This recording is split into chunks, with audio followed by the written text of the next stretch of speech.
You're listening to Missing Persons, brought to you by AbJack Entertainment. Be sure to check out some of the other great true crime podcasts from this network, including The Murder in My Family, DNA ID, Zodiac Speaking, Scene of the Crime, Beyond Bizarre True Crime, Citizen Detective, and Campus Killings.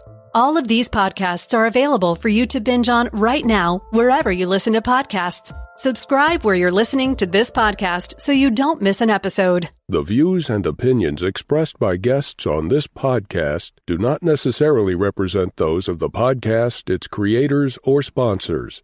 If you would like to discuss a missing persons case on this podcast, please be sure to visit missingpersonspodcast.net. This episode may contain unsettling or disturbing subject matter. Listener discretion is advised.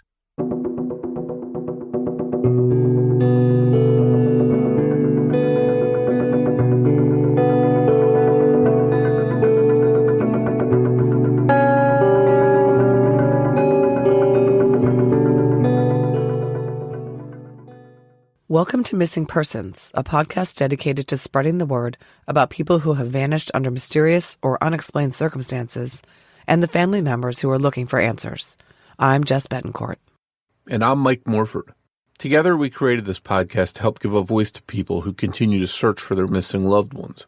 In some cases, even after decades have gone by. In each episode, you'll hear from Jess giving listeners the backstory and the basic facts of the disappearance. Then Mike will speak with someone who's intimately connected to the missing person, and his guest will share their story with us. Please stay tuned at the conclusion of this episode to hear about our Patreon program and our commitment to help find people who have gone missing. We'll also share with you where you can find more information and how you can join our team and help our efforts. You'll get recommendations for other podcasts we think you'll enjoy and more. So sit back and enjoy this episode, and who knows, maybe you can help us find someone who's missing. Jarrod Devlin Green was born on May 7th, 1974, to Dad David and Mom Sharon. The Greens, with Jarrod's sister Shannon and brother Kendall, lived in Searcy, Arkansas, where Jarrod grew up. He graduated from Searcy High School in 1993 and continued to live at home after that time. But Jarrod had some troubles and got mixed up in both doing drugs and dealing drugs. On September 30th, 1994, 20-year-old Jarrod left his parents' house around 8 p.m. He told his dad he was going to meet up with someone and drove off in his car. He was never heard from again. 5 days later, when there was no word from Jarrod, his father contacted the Searcy Police Department. An SPD report states, quote, "The complainant stated that his son had left the complainant's home to meet with a Brandon Wheeler because his son owed Brandon Wheeler money for drugs," end quote. Jarrod's dad was right to be concerned. A former roommate of Jarrod's, Mitchell Johnson, had told the family that Jarrod's car had been parked at the Walmart since about 12 or 1 a.m. on the night he vanished. Sure enough, David had found his son's car there, in the Searcy Walmart parking lot. The car doors were unlocked, the windows down, the sunroof open, and the keys on the floorboard. Jarrod's Rossi .38 revolver, which he kept under the seat, was missing. David Green was forthcoming with the police and told them straight up why he was worried about his son. The backstory was, according to several witnesses, Jarrod owed quite a bit of money to Brandon Wheeler and his partner, Robert Webb. Jarrod and his friend Mitch Johnson had obtained a kilo of meth worth about $17,000 from Webb and Wheeler at their rented house in North Little Rock. They were supposed to sell it and turn the profits over to Webb and Wheeler. But witnesses told police that Jarrod did quite a bit of the meth himself and racked up a $7,500 debt to the suppliers. Wheeler and Webb had given Jarrod a week to pay them back and had threatened them if he failed to comply.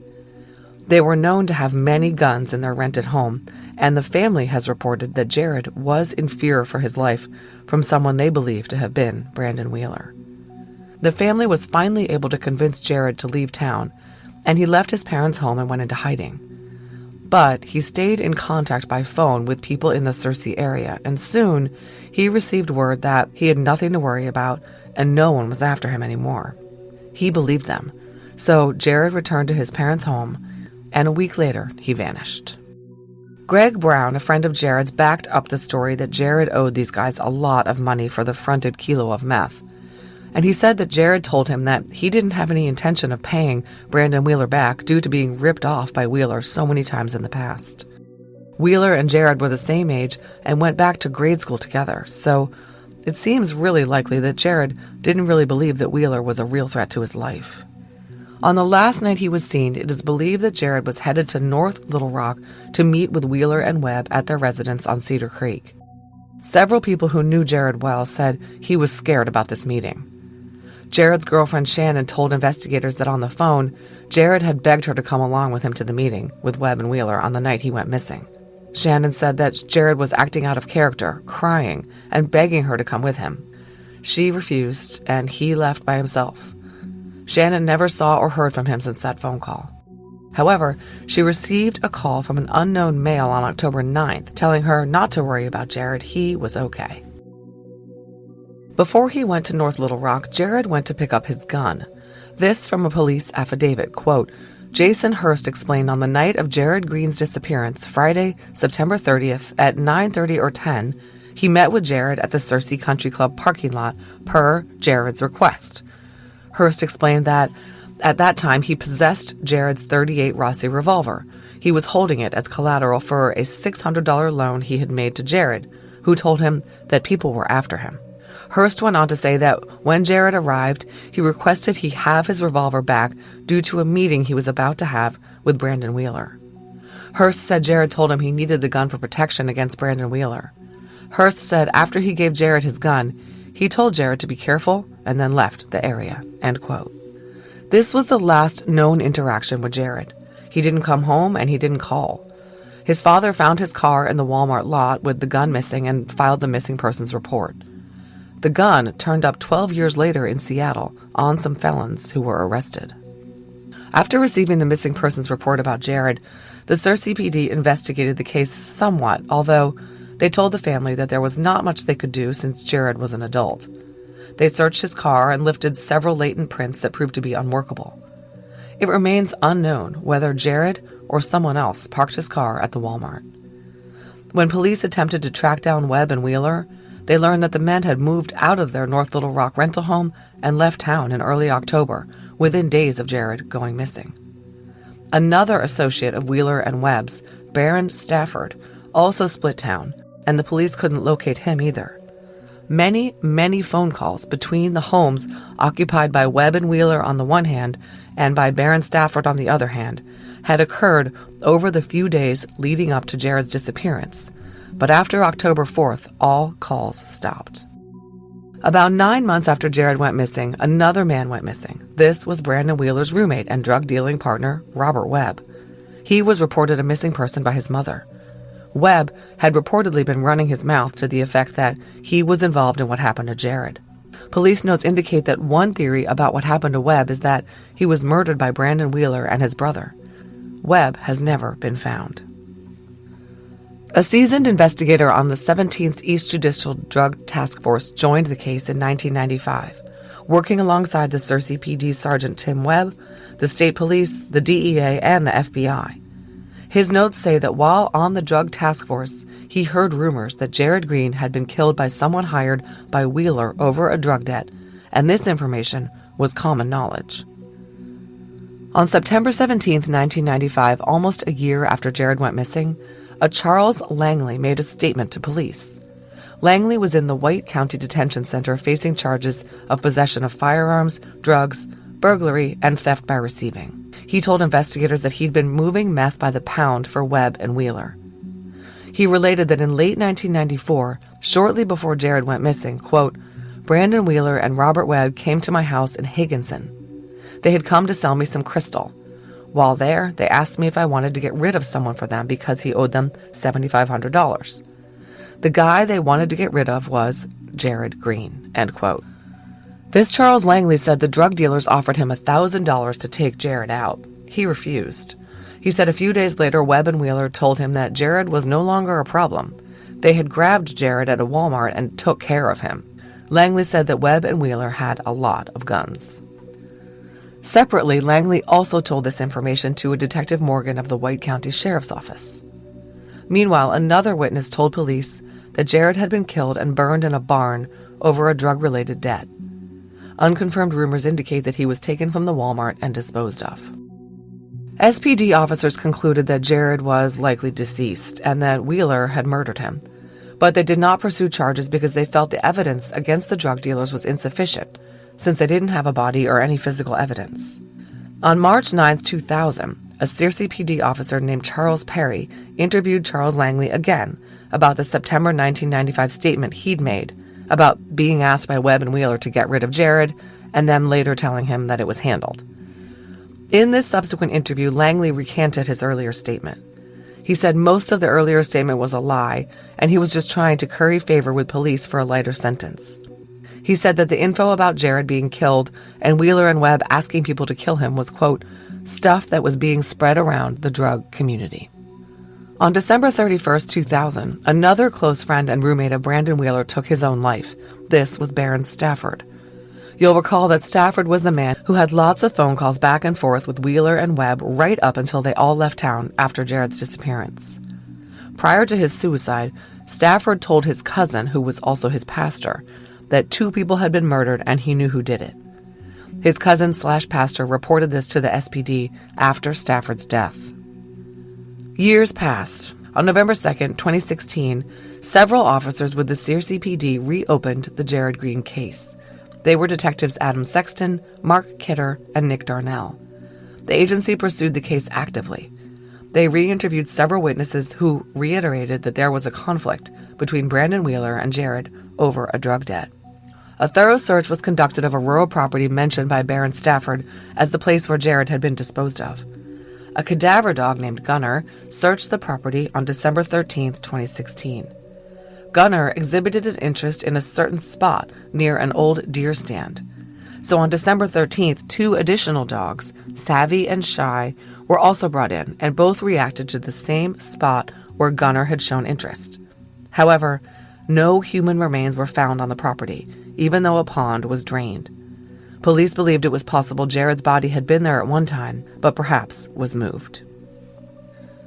Investigative notes reflect that SPD detectives interviewed Langley a 3rd time on December 5, 2017, and once again, Langley recanted the statement he had provided on September 17, 1995.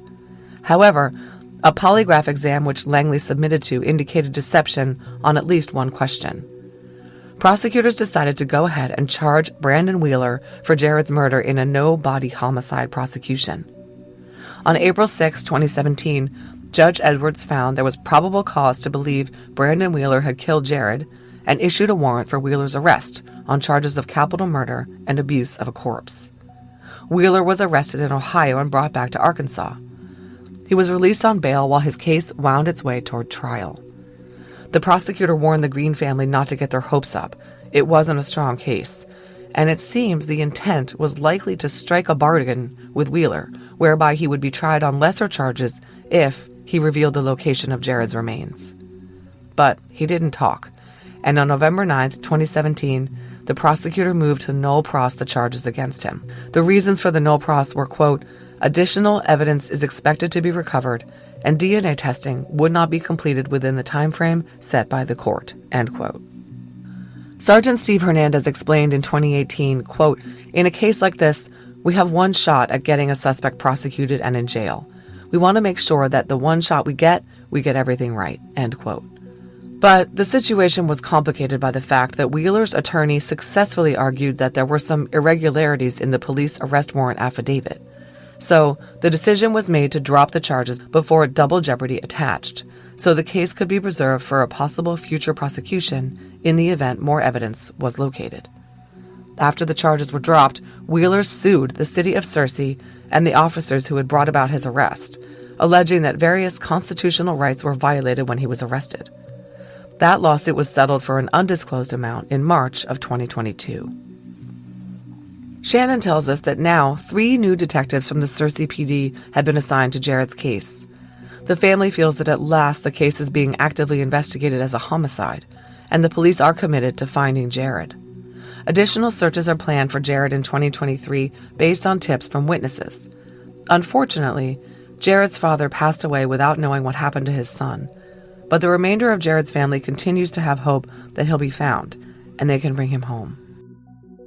Jarrod Green was a Caucasian male with brown hair and bluish-green eyes. He was 20 years old, 6 foot tall, and weighed between 140 and 150 pounds. He had a scar on his left hand between his index and middle fingers, and a bump on his nose from a prior break. He was last seen wearing a pale green short-sleeved sweater over a light-colored shirt, baggy tan khaki pants, white socks, and Birkenstock or Nike sandals. He has a tattoo on his abdomen and a tattoo of the Tasmanian devil with the initials SH on his right shoulder blade. If you have any information regarding Jarrod Green's disappearance, please call the Searcy Police Department at 501-268-3531. Mike Morford sat down to talk with Jarrod's sister, Shannon Green, about her brother's case. That conversation is coming up after a word from our sponsors. It only takes an instant for your entire world to change. We're talking about the families of missing persons. Now, maybe you can help bring their loved ones home. Somebody somewhere knows what happened.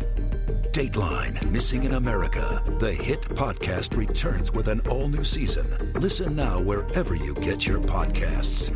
It's still not too late to tell what you know.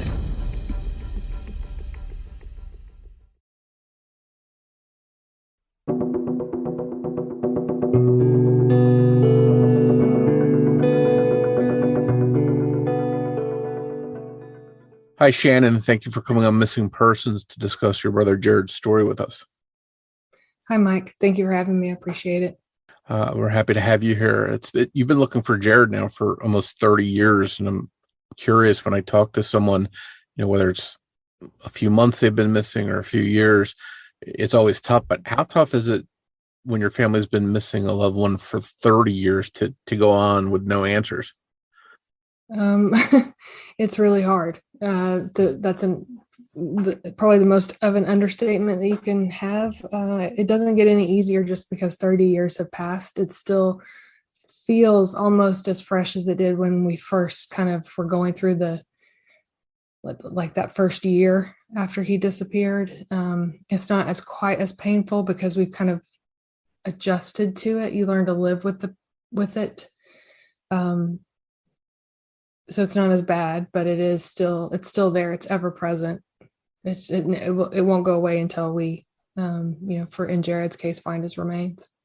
Yeah, and not having answers of any kind, one way or the other, has got to be very frustrating. Yeah, frustrating specifically in Jarrod's case because we know that, or we believe that there was an active coordination to try to keep the investigation kind of stymied into his disappearance. And we didn't get a lot of support initially in the 90s when he first disappeared from law enforcement at the time. And just because of, there was corruption in the local area. And that's different now, which is great. And one of the reasons why we've kind of made a little bit more progress in the case over the last year. But it was very frustrating. Every day is a challenge when you're trying to, figure out what can I do? what can I do when I have no real answers, no understanding of what's going on. If I hadn't been able to work more closely with the police over the since the case went to trial in 2017, we've had a different relationship with police and law enforcement since then. And those particular officers and the kind of the current regime that's in power in Searcy now are much different. They actually are working to help bring a closure to the case. And, we may not ever see an arrest again in Jarrod's case, but we really just want to find his remains so that we can give him a burial. Sure. And we'll definitely get into some of the details surrounding all of that stuff that happened that you mentioned. But before we get into all of that, can you tell us a little bit about Jarrod himself? Tell us what he was like and what was going on in his life leading up to this. My brother was I say this a lot, but he was just light and laughter and life. He was pure joy. He was an aggravator. He aggravated me like crazy when we were kids, but it was part of his charm. Of course, I didn't recognize that at the time when we were growing up. He just aggravated me. But he was just funny. And you'll hear a lot of people talk about this that knew him. His laughter was infectious. If you heard his laugh, kind of like snickering, want to edit that out, snickering laugh, it caught you up, and you couldn't help yourself but just laugh with him, because he was just fun, and he was always into trouble and mischievous. And like when he was really young, when he got older, he still had that same kind of like he wasn't scared about anything. He was brave and always looking for adventure, sweet, soft, kind, good, just a good person all around. And unfortunately for him, very naive. He had attention deficit. And this was, he was diagnosed with that when he was very young, but it was also in the 80s before they really knew very much about it. And my parents certainly didn't know much about it.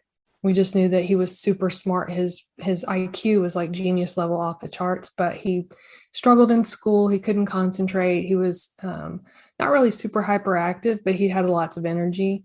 And he trusted people a lot. And that's kind of how he ended up getting involved in the things that he did. But he was just an absolute joy to know. And that's part of the sadness for me, is I think of all the years of the good times, the good things that we could have experienced together as a family that we didn't get to because he was so young when he was killed. Yeah. So this is all happening in Searcy. And what was Searcy like, especially back then? I know towns change over 3 decades sometimes, but what was this area like at that time? And what was life like for Jarrod there basically at the time? Well, it was a small town. So when we moved to Searcy, because we moved there from San Antonio, Texas, it was small, I think like 10,000 people, and, close-knit community, lots of, people that had grown up together. All the kids had grown up together. Jarrod was in the 8th grade when we moved there. And my parents, actually, he had finished the 8th grade in San Antonio, but because he was kind of shorter for his age and because of his ADD, they held him back when we moved to Searcy. But the town there's a large private Christian university, or I don't know, it's not really large, but there's a large community around a private Christian university in the town that's obviously still there today. So you would think that Searcy was a very, wholesome place to move to, but we found out it wasn't. It was kind of like this that we had no idea about until after he disappeared, and really when he started getting into his trouble, and we were finding out the things we did about like his own drug use and what he was involved with. We didn't know, and my parents had no concept. We had no, like, I can't even say other than we just no knowledge, completely ignorant and naive of what was happening around them. No inkling that this stuff was even there to get involved in. But I'm sorry. It just sounds like, I'm picturing today. We hear so many sad stories of people that wind up using drugs, and it's just so prevalent now, but back then it didn't seem like it was as prevalent. So it seems like something that you could have missed, not seeing signs or whatever at the time. And was this something that he was sort of hiding, or just the signs weren't there? I think the signs were there, but we didn't know what we were seeing because my parents were so, like, I was raised in a Christian home where we were, my parents didn't drink, they didn't swear, it wasn't super strict, but it was, wholesome, right, by today's standards for sure. And so my parents just had no framework for, distinguishing things. What we noticed was, my mom actually found some like pot in his pocket, I think of some clothes that she was washing for him, and was like, oh my gosh. And she's like, this is not normal.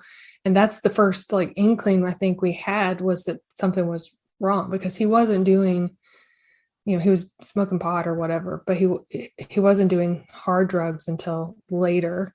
But yeah, they just didn't have a framework for what to look for. It wasn't that it wasn't happening, because when we found out, when we started to peel back and look into what was going on many years later, we found out like there was just a cesspool of drug trade in that area, and had no idea that it was there, because it was all kind of, it was protected by the people in power in the law enforcement and the other areas, like in government and things in the city. And again, that's all my personal experience and my estimation based on what I know from Jarrod's case. I don't have any, like, I can't point to anybody and say, oh, you were corrupt, but I can speak pretty much about the investigating officers and the lack of investigation that took place around Jarrod's disappearance.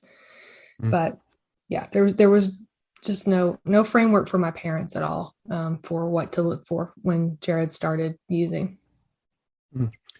So, and did they notice that he was hanging out with any shady people? Were there any suspicions of maybe friends of his, and where you'd say, oh, that guy I wouldn't trust that guy, or he looks like he's up to no good? Was there any of that? It wasn't, because, he didn't really start until he was almost 20 years old. Right. So he was not probably 19 when he started maybe smoking pot. He might've done it earlier, and I don't know. And his friends have never fessed up that that's when he started. He may have been smoking pot or something, but there were some people that he was, we found out later that he was hanging out with, like much later after we found out he was doing the drugs. And we knew that they were involved, and we knew that they were problematic because he told us. But up until that point, we didn't know. Like, we didn't know who all his friends were. Like I said, he was 20 years old. He was an adult. He could go out and do things, he had friends we didn't know about. And so the friends that we knew were not the people that he was dealing with from the drug scene. And it sounds like he transitioned from marijuana, which is, today it's widespread, legal in so many places. It seemed like he transitioned to harder drugs pretty quickly. That's what I think. And the reason why I don't know is because he's 3 years younger than me, or he was 3 years younger than me. And so I was in college, in grad school when out of state, when he was when all this stuff was kind of kicking off with my folks. So I wasn't there for it. So I didn't actually see the transition. And my mom, when I've talked to her about it, she knew it, but they kept a lot of it from me. Like, I didn't find out until after I finished my first year of grad school. And, I talked to my mom about it, and she told me, some of the stuff that they thought he was into. And, we had talked about like trying to get him into a rehab, because by that point, he disappeared in 94, and 93, I think, is really when he started he started doing, it was meth, crystal meth. And that stuff, gets you pretty quickly. So we've been trying to kind of figure out, like, when did this stuff happen? But just by talking to his girlfriend at the time and looking at photos of him, because you can really tell when someone's heavily using. He would go through these phases with weight loss, and he had paranoia, like bad paranoia and things. And we knew that was a sign that he was using something besides pot, but we weren't sure what. And I don't know that my mom ever knew for sure what it was, until much later, right? Not during, like, when everything was happening. I don't think we knew what it was until after he had disappeared, as we found out through, conversations with the police and witnesses and things that were interviewed and his friends. Yeah, and it's when people go missing, and you start like peeling back the layers of their life, trying to figure out, okay, what happened here. That's when you start finding out these things, it sounds like. Right. Yeah. It really was that for us, because we just didn't know. Just didn't know. My parents didn't have any, like I said, framework for that, and finding out who he was hanging out with and what they were doing. And then it got to the point where I came home from grad school. I decided not to go back to school out of state because of what was going on with him. And, we tried to help him, talked about going into rehab, and, they wouldn't, because he was 20, we couldn't force him in there. They wouldn't, take him against his will into rehab, and he wasn't willing to go. But he did start to, share and open up about like the people that he was involved with, and how they were claiming that he owed them a bunch of money, and that he would never be able to try to, every time he would, supposedly be even with them, they would just not let him get out of what he was doing. And we, maybe telling the story out of sequence, and I apologize, but my parents tried to like get him away from Cersei. They were like, look, you've got to leave. I even, one night I remember very clearly, like being in his room real late at night, and just trying to get him to move away from Arkansas with me, and like, let me, you leave this area. I'll work. I'll support us. You just get clean, and we'll handle things from there, and we'll get you out of this environment. But he wouldn't do it. But at one point, he finally got to the point where he was afraid for himself enough that he decided that, he would leave. And so he did take off for, I think it was only like a week or two is all he stayed away. And he still kept in contact with some of the people that he was running around with. And they were like, oh, it's fine. You can come back home. Nobody's after you. Nobody's looking for you. And he did. He came home. And then about a week later, he was the last time we saw him. Well, if you would, can you walk us through the day he went missing, how that day unfolded, and how did your family come to realize that something was wrong, that he was missing? Sure. It was I think it was a Friday night, September 30th. And I was working at a store called Hastings in Cersei. And he had gone out that morning, this is what he told my parents. We don't know for sure that this actually happened. We've heard some conflicting stories from people, but he told my parents that he was going to go out and shoot skeet with a friend of his in the morning. And he did that. He came home, brought the rifle and the skeet stuff back, came in, changed clothes, called his girlfriend, and that evening, and then told my parents that he was going to meet a friend at the Cersei Country Club around 8:00 that night. And so he left the house that night, and that was the last time that we saw him. And he had been, up until this point, he was 20 years old. Again, he had his own life. He would come and go as he wanted to. Sometimes he would come home at like 3:00 in the morning. Sometimes he'd stay overnight at his girlfriend's or over at a friend of theirs that lived in Jonesboro. And he would, he'd be gone. And so we wouldn't worry too much if it was a day, but he would always call. He would always let us know, hey, I'll be back tomorrow or something like that. And so on the Friday, when he left, there was didn't think anything about it. We were always really nervous because every time he left the house, because he had been so scared, where he had told my parents that, he was so scared people were trying to get him. He had asked them if he could, he had asked them about like changing his identity and things like that, because he was so scared of the people that he was working with. And that's one of the reasons why my parents were trying to like send him away, send him out of state, get him out of the area so he can't be influenced by these people and they can't get to him. So we were always worried. So every time he left the house, we were worried, but we hadn't, this wasn't even a thought in our head that somebody might hurt him or he would never make it home. It was always just the fear that he would be doing drugs and he would be out and about, that he might get arrested. those kinds of things were really the fears that we had around him, was just for his own personal safety, but not in the sense of he's going to be murdered or he's going to never come home again. So when the Saturday came and he wasn't home, by the time I got home from work that next day, we were all kind of like, okay, something's not right. And so that's when we started calling like his girlfriend and his friends and saying, hey, have you guys heard from Jarrod? Have you seen him? And nobody had, or nobody was claiming to. And he hadn't called us. And we, he had driven off from the house in his car. So his car wasn't at the house. We didn't see his car around town. Nobody had seen him. And it wasn't until I think it was the 4th of October. So September 30th is when he disappeared. I think the 4th of October. I'm going to use air quotes that you can't see, but air quotes, friend of his that he was hanging around with at the time told my parents that he saw Jarrod's car at the Searcy Walmart parking lot, the Supercenter, and there's only one in Searcy, so that he saw it up there, and that he even waited around to see if Jarrod was going to come out of the store so that he could chat with them, and he said he never did.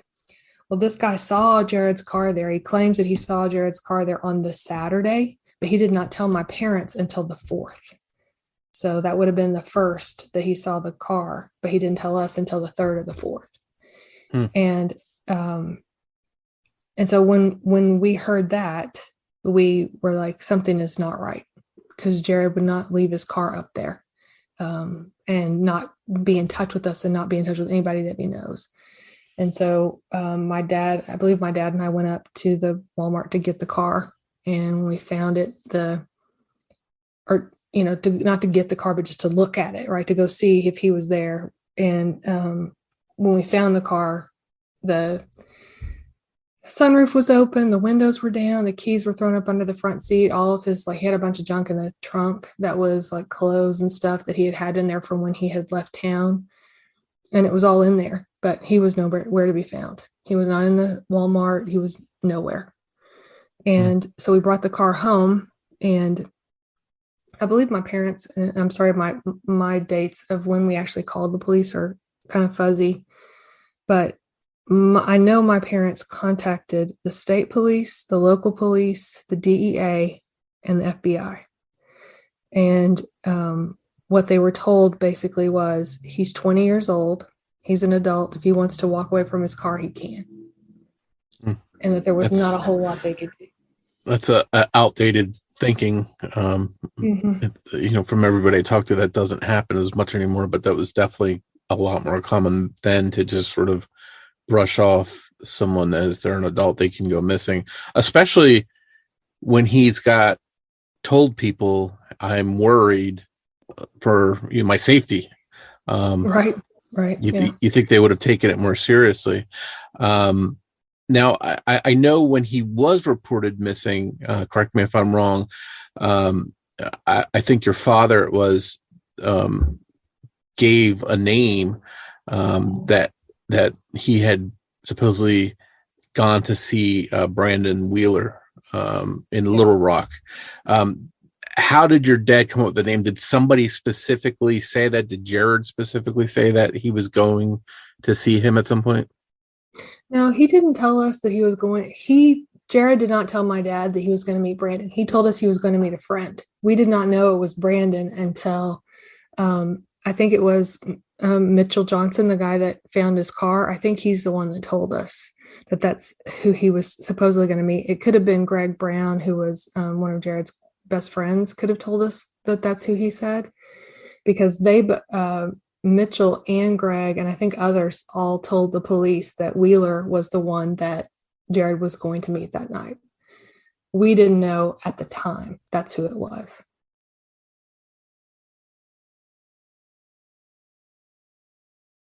So at some point, did the police start to take it seriously? Did they start to say, okay, well, this kid's gone for X amount of time? At some point, I think they would have to start looking for him, or what happened exactly? Well, they didn't do a lot. We had his car for 2 weeks and basically had to beg the police to come out there and just fingerprint it, like try to lift some prints just to tell us if Jarrod was the last person to drive his car. And they did. They came out, they took prints, and they couldn't get any that were workable.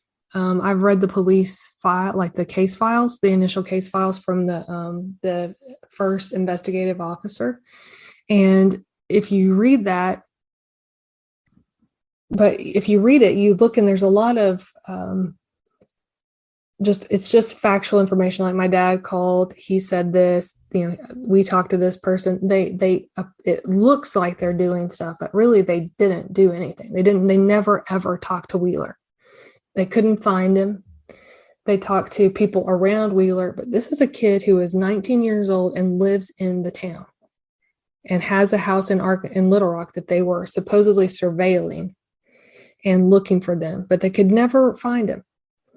They, it's if you read those things, you'll be like, what was going on? There's no logical rhyme or reason to what was recorded in those statements, and all I can gather from that is this is what they're wanting to put on the record as what they actually did. So that to me makes me think there's probably even less that actually happened that they did for the investigation.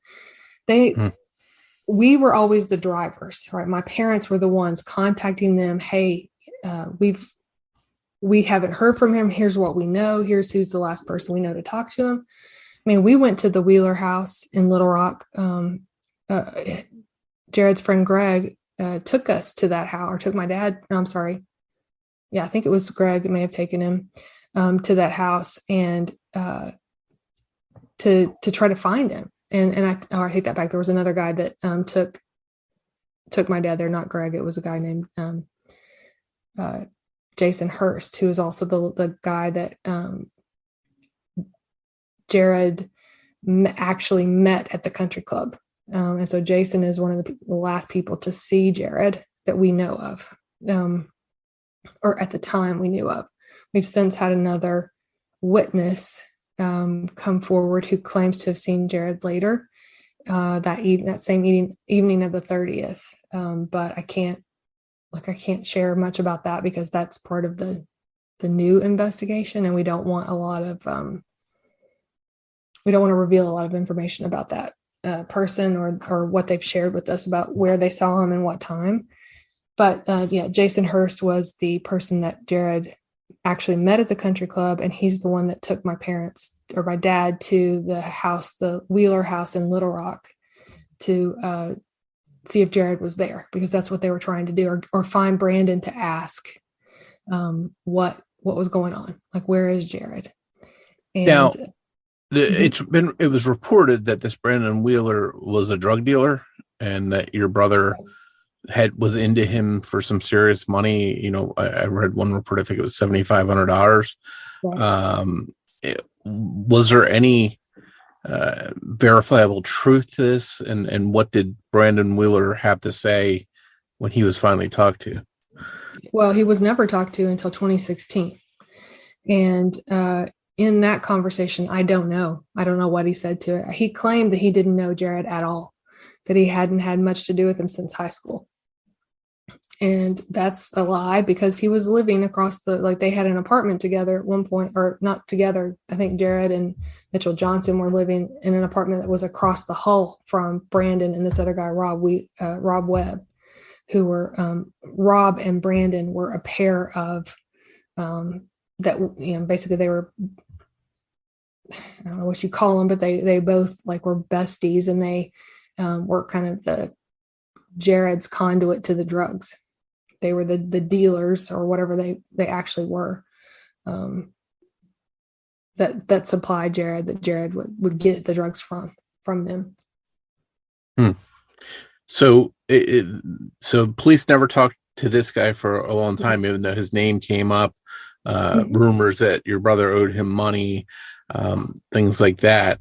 Now I assume also that, you mentioned a witness that you want to keep the identity protected of, that saw Jarrod, but I assume they talked to different people, like Jarrod's friends, Jarrod's girlfriend, everyone they could right after he went missing. Did anyone have any more reliable information or report seeing him or have anything that would help the police? No, none of his friends did. They all reported the same story. That was that he was afraid of Brandon, that he told them that he was,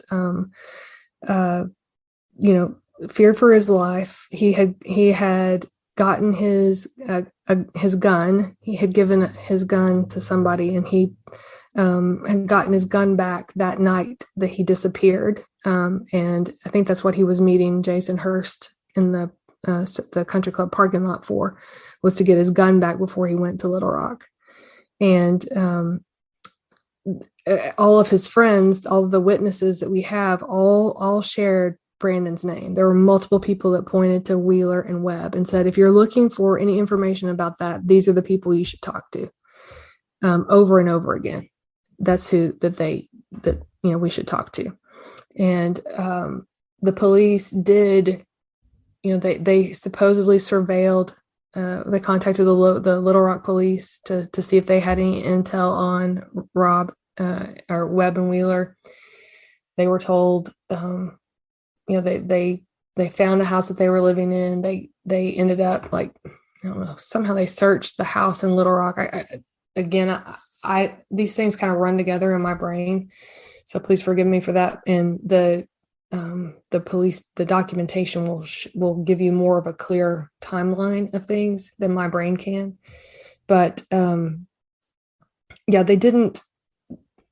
In any normal investigation, like if you're a logical person would think if multiple people are saying this is the person that you need to talk to, that they would actually approach that person and ask them questions, because they pulled other people in. Like Mitchell Johnson, they did a lie detector test on him, and they brought him in and talked to him a couple of times. They talked to his girlfriend at the time. They talked to his friends. They talked to us. But the people that everybody was pointing at, nobody talked to. Now, I don't understand that. That doesn't make any sense to me to this day, why you can't find a 19-year-old kid and why you can't bring him in to talk to him, especially if you're supposedly surveilling him in Little Rock. It made no sense at all to us. And, we even then, which is really what's really sad, is when I look back at it and I think, why were we so dumb not to think that Brandon would have hurt Jarrod? I think we did think it, but I just remember in kind of the haze of the fear and the panic when we were looking for him, especially that first year, that we couldn't fathom that it would be somebody that he grew up with, that he played sports with, that had something to do with it. It just didn't. It didn't even register. And I don't know why. When I look back at it now, I'm like, of course, that's so obvious. Why didn't we, think this through ourselves? But we didn't. Because when we got the call in 2016 that they were making an arrest, we were like, what is happening? Who are you arresting? And they told us Wheeler, and we're like, oh my God, how did we not see that? Or how come that is such a surprise or shock? Even though we knew, even though his friends were saying it, I don't remember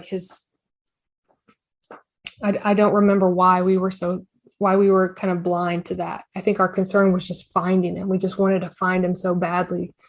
We had a reward out. We put flyers up everywhere. We had, psychics calling the house and telling us where we could find him. We had tips come in saying that he was in Oklahoma, that he was, in Europe, and all these crazy things that happened. And, one time my dad he drove to, I guess it was like a homeless shelter in Oklahoma City, I think.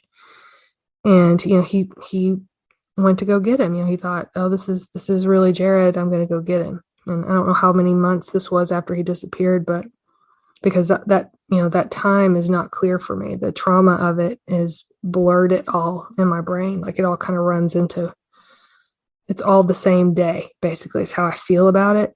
I know that's not how it happened, but in my memory, in my mind's eye, looking back, it's all happening on the same day, just one long, endless, really night of the fear and the panic of trying to find him. Now, I know we talked a little bit about the Walmart, your the car was found at the Walmart. There was also a report someone had mentioned that Jarrod was taken from a Walmart. Was there any truth to that, or where did that come from, that somebody reported that he was taken from the Walmart? We don't know. That's one of the things that we've been trying to decipher now is, did he actually make it to Little Rock, or did he only get as far as the as that Walmart, or did he go to Little Rock and come back? That's what we don't know. That's one of the reasons why at the time we wanted to know who was driving his car, because he would never have left it like it is. Like my brother would never, he didn't even leave his car unlocked in front of our house. And, Searcy was a pretty safe place when it came to that kind of stuff, especially where we lived. There was really no risk, right? You could leave your stuff out. Nobody was going to touch it. But he kept everything locked down. And for him to leave it in this parking lot over, for days with all the windows down and the keys in it with all of this stuff was just out of character, he never would have done it. So, it doesn't make sense that is what happened. So we don't know for sure. So we talked about how this guy was never questioned Right. for years, Brandon Wheeler. Then comes an arrest and subsequent investigation. What happened with that? How did that unfold, and where did it lead to? Well, and I guess it was in 2016 or early 2017. I got a phone call from a Searcy phone number, and I knew what it was regarding because my parents weren't living in Searcy anymore. And so I answered the phone, and it was the police, and they were like, "Hey, we don't want to alarm you. We're looking for your mom. She's not home." I'm like, "What is this about my brother?" And he's like, "Yes, we really want to talk to her." And I'm like, "Well, she should be home. I live in Texas. I don't know where she's at." But I said, I can try to call her. And they're like, "Okay, well, is this her phone number?" And I'm like, "Yes, it is." And so they were able to get a hold of her. And I ended up coming home from Texas to Little Rock the next day because I wanted to hear what they had to say. And so they wanted to let us know that they were making an arrest in the case, and they wanted us to hear it before it went, public, until the press release was out on it. We were so stunned because, again, like I said, we didn't know. We're like, it was just such a shock. We're like, "Are you kidding me? After all this time, we haven't heard anything from anybody. We didn't even know anybody was still investigating. And all of a sudden we're making an arrest." So we were shocked and horrified because we read the charges that were being filed against him. We read the court documents. We were contacted by the prosecuting attorney's office and, started the process of going through all the pretrial hearings and everything. And we knew we were having an uphill battle because they filed it as a no body homicide, and it was a state, a local court, and the suspect corruption. I will never probably fully trust anybody that's in power in Searcy unless they have come from the outside. But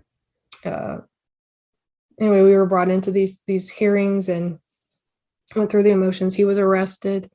They transported him, I think he was in Ohio or someplace, and they brought him down. And, I hadn't seen him since he was 19 years old. And we saw him at the last kind of pretrial hearing that they had. And they were playing his interview that the police did with him when they arrested him. And the judge basically stopped his attorneys objected to playing the tape. And so they stopped at that point. And basically the judge said, "Okay, well, that tape is not admissible. This interview is not admissible for some reason," which I still don't understand. And then they wouldn't let any of the witness statements in because in Arkansas, the state law is that a witness statement is considered hearsay. And so like all those witnesses that said Wheeler was the person that Jarrod went after, that was considered hearsay evidence and not something that they could actually use against them.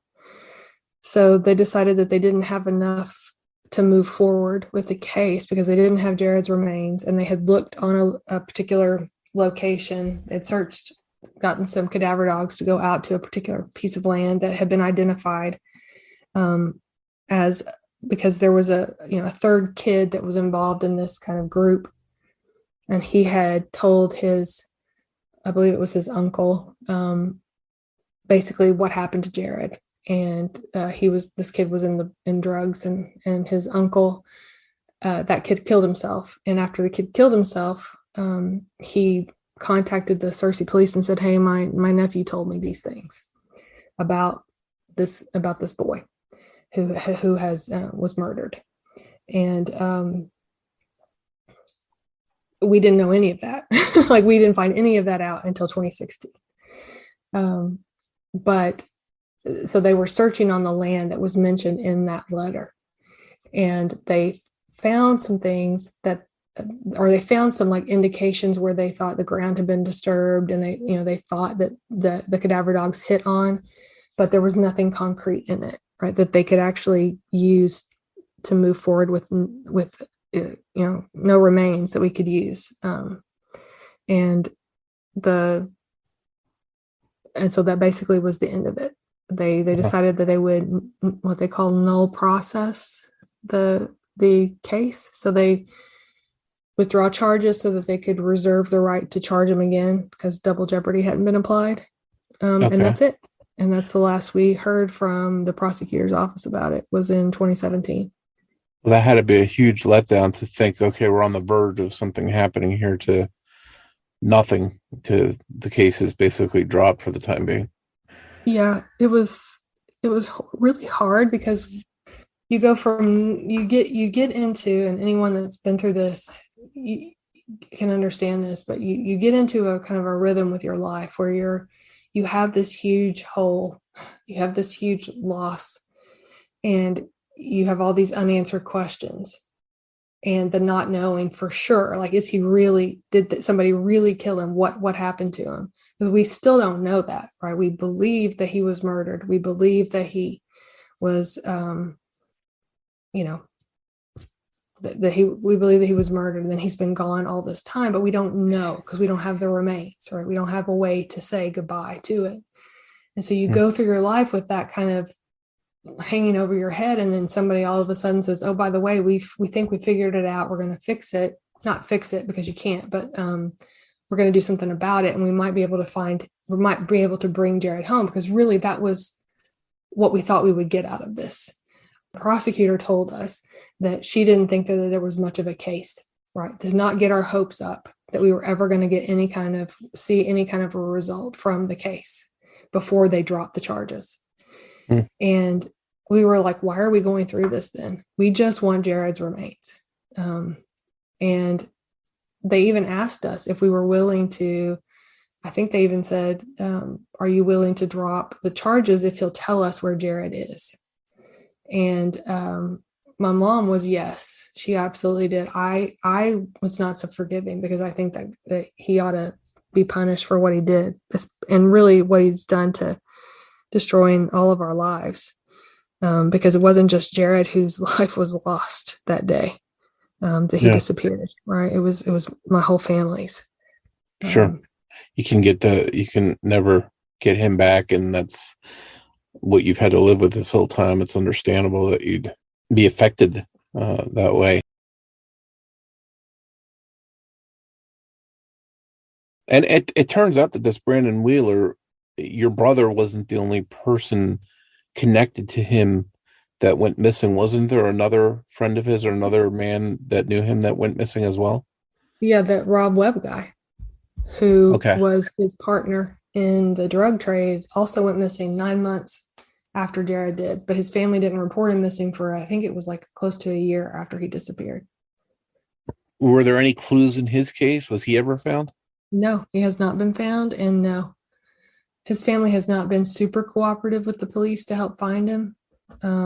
they've helped, and they haven't been very helpful with ours either. They did turn over a laptop that was Rob Webb's. They gave that to the police, and it had some information in it that there was a ledger that kind of showed some people that were involved in kind of the drug stuff. But this was a laptop from the 90s that they were able to like extract a little bit of data from, and then the thing basically, stopped functioning. It was kind of we pull out what we get what we can find on it, and if there's anything, it'll be a miracle. But that's really all that I know that they've done. I've reached out to them on the Facebook page that I run for Jarrod, specifically to the families of both Baron Stafford, who was the kid that killed himself when he was 20, and then the Webb family as well, just to say, hey, I know your kids were involved in this, but why not bring all of us some closure here? And specifically for Webb, because if he did have a hand in what happened to Jarrod, and I believe he did, his mom is really who I'm thinking of. She deserves to know where her son is if he's been killed too. Because I think they speculate that he's still out there somewhere, and I understand that because for years and years and years, I had that hope for Jarrod too, and it really wasn't until 2017 that I allowed myself to believe that he was really gone. Because you always hope, right? You always hope that he's just out there living his life, and it was all a big misunderstanding, right? That's going to go back to normal at the end of the half hour, but so Rob Webb did disappear about 9 months after Jarrod did. He was Brandon's roommate. He was his partner in the drug trade. They lived together in that house in Little Rock. They had an apartment together in Searcy. I'm not sure where else they lived. I know that they traveled back and forth to California together. And as far as I know, Wheeler basically stopped contacting the Webb family after, like, the day after Rob disappeared. And then on top of all this, there was some kind of lawsuit involving Wheeler. Can you talk a little bit about that?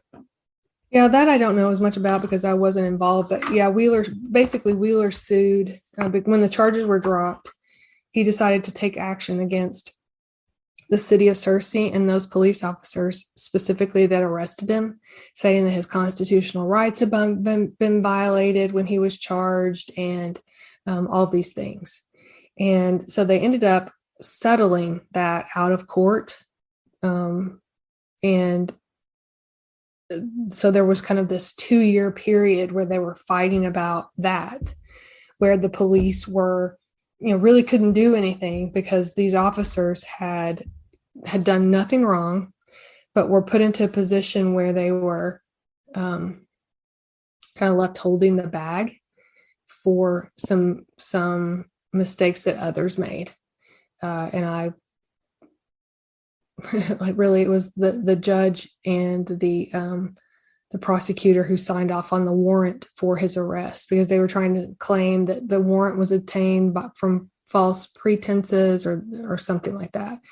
And that wasn't the case. They actually, I saw the warrant draft. I saw what they had put together for it, and that it wasn't falsified, and the judge signed off on it. But the judge in the case recused himself. Like, he was like, oh, I'm not getting, like, he wouldn't testify, he wouldn't say anything, and they couldn't force him to defend those guys. And the prosecutor also did not, she didn't really, from what I understand, she didn't really help them either. Kind of just left those officers to kind of shift in the wind. And that was also really, really upsetting. It made me so mad on and irate on their behalf, because these were, decent, hardworking people that are just trying to bring closure to a family. And that just was infuriating.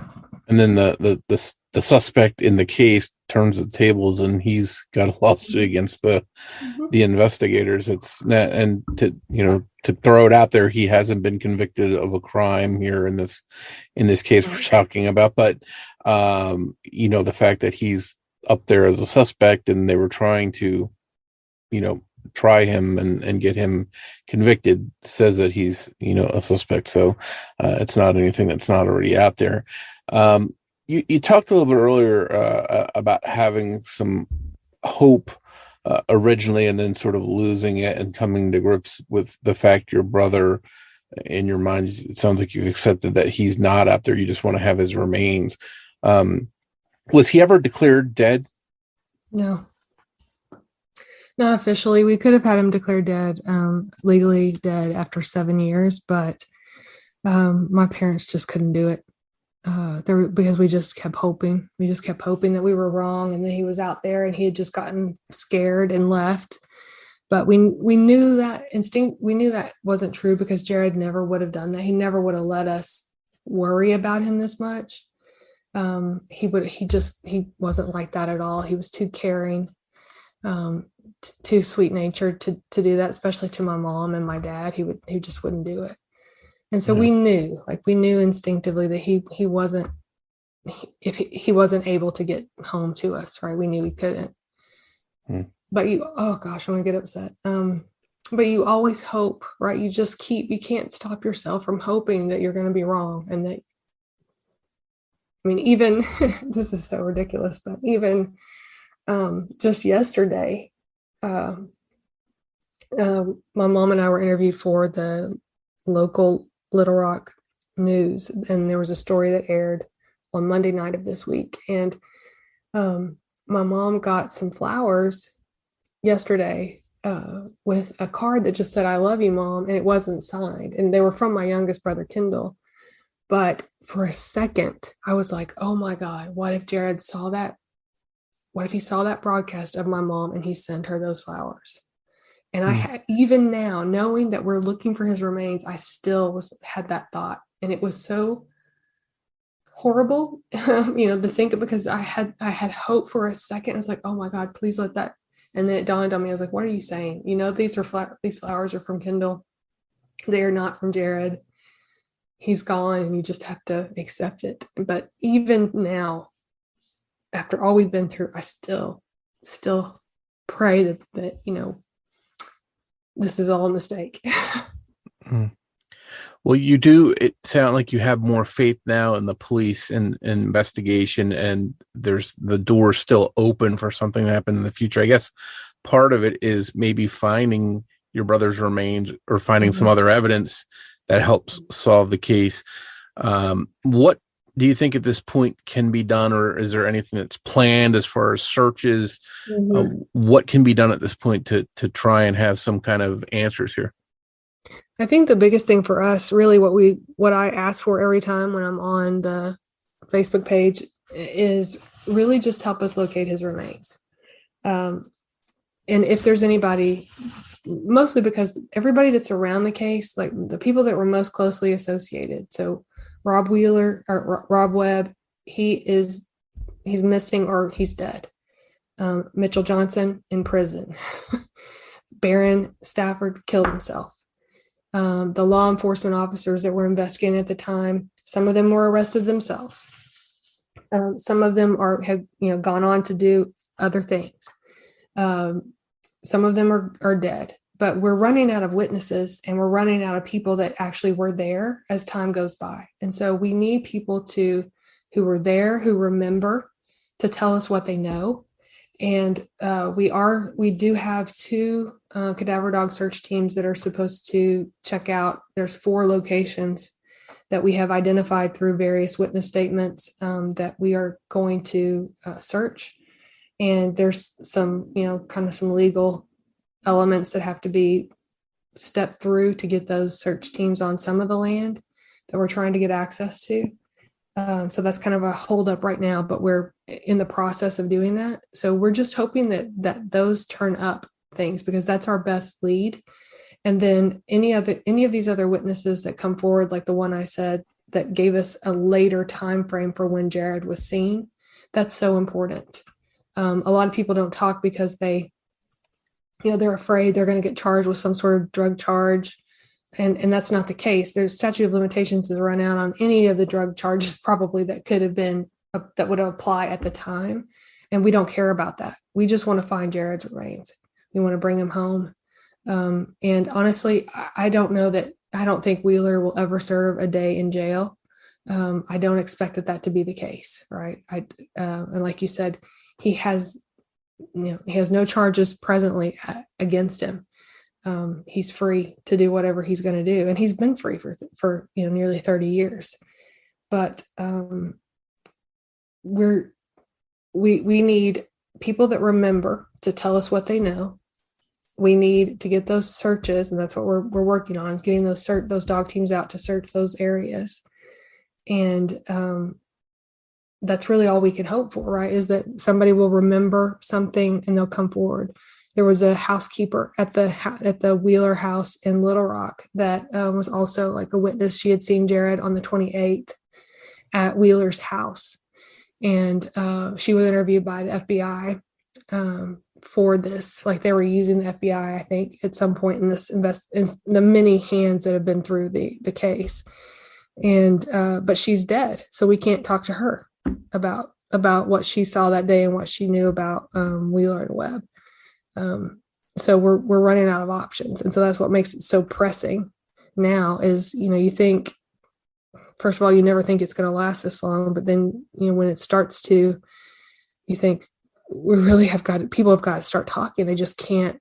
They don't get to be comfortable. They don't get to forget. They don't get to continue to live their lives while we are sitting here with these big question marks about what happened to Jarrod. And that's one of the reasons why I started the Facebook page so late in this process, because it's hard. It's hard to talk about it even now. Every time I've been interviewed a couple of times now, and it's still hard every single time to talk about it, and to talk about it every day on the Facebook page. It's hard to do, and it brings back memories and things that are just really make it difficult to carry on your daily life that you have to go through. But anyway, I know I'm kind of rambling there, but really the next step. It's important. It's important to keep his name out there and to let people know that, hey, if you have information, reach out, share it. Even if you were afraid to share information early on because there was something going on in the drug scene you didn't want to be associated with, that statute of limitations is long gone. So if you know something, say something. People need to do the right thing if they have information. And what is the Facebook page? So listeners, if anyone wants to share it or go on there, if anyone listening knows anything, where can they find the Facebook page? It's called Justice for Jarrod, Jarrod. And I had to make it private because we were getting some spam, but if they just request access, I'm happy to give them access, and they can follow the case. I do updates on there very regularly and kind of keep people updated on the progress of what's going on, what we're looking at. And if they share it with people they know to help, because, people have left the Searcy area. They've gone to other places. We're just trying to connect as many touch points and expose Jarrod's story to as many outlets as possible, so that wherever people are in the US, they can, if they were here at the time or they heard something, because something else that came up in the case was Jarrod's gun, that gun that I mentioned earlier that he got back from Jason Hurst. That was found in Seattle on a couple of guys that were arrested in 2006. 2006 or 2010. We didn't know anything about that again until the trial. But How did his gun get there? He had it with him. It's got to be some kind of connect the dots scenario. Maybe those people can go say where they got it from, and then they could lead back to a certain person. It's important. You can't underestimate sharing information and coming forward with tips, however small they may be. It may be something that cracks the case. Yeah. Well, I do want to thank you for coming on to talk about Jarrod's case and helping us understand it. And we'll do our best to get the word out there and share information about it. So hopefully your family will get the answers that you've been waiting for so long. Thank you so much. I really appreciate the work that you're doing on the behalf of my family, but on every one of these cases that you profiled. it is meaningful. It matters. And I don't know if you get told that enough, but to all of you guys that are working on this, it's so important. It's such good work. And thank you so much for doing it. We hope you enjoyed this episode of Missing Persons. If you can provide any information to help solve the case we discussed in this episode, please contact the appropriate authorities. If you enjoy this podcast, please take a moment to tell your friends about missing persons and invite them to listen to the show. Word of mouth will help us grow and bring these cases to a larger audience. You can also help us by taking a moment to rate and review missing persons on the platform you're listening to us now on. We'd like to tell you a little bit about our Patreon program. If you visit patreon.com/missingpodcast, you can sign up to help this podcast through ongoing monthly support. As a thank you, we'll give you an on-air shout-out, a thank you card and sticker, plus you'll get early or ad-free access to episodes of the show and any bonus content. Your Patreon support also goes towards helping the missing, because every dollar that we earn through Patreon will be split with charlieproject.org, the wonderful website that's been sharing information about so many missing persons cases for years. We hope you'll consider supporting the show. Just a reminder that new episodes of Missing Persons air every other Saturday. If you want to find us on social media, we're on Facebook at facebook.com/missingpersonspod. We're also on Twitter with the handle @missing_pod. And of course, you can find us and contact us through our website, missingpersonspodcast.com. On behalf of Jess Betancourt, this is Mike Morford saying thanks, and we'll see you next time on Missing Persons.